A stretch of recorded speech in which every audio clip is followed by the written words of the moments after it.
Y agarran.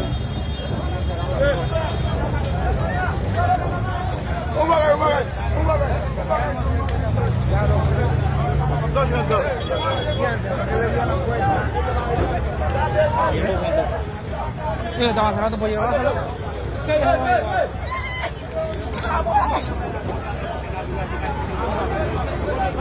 Señores, se vive una paz, una armonía. Los haitianos estaban más desesperados que nosotros.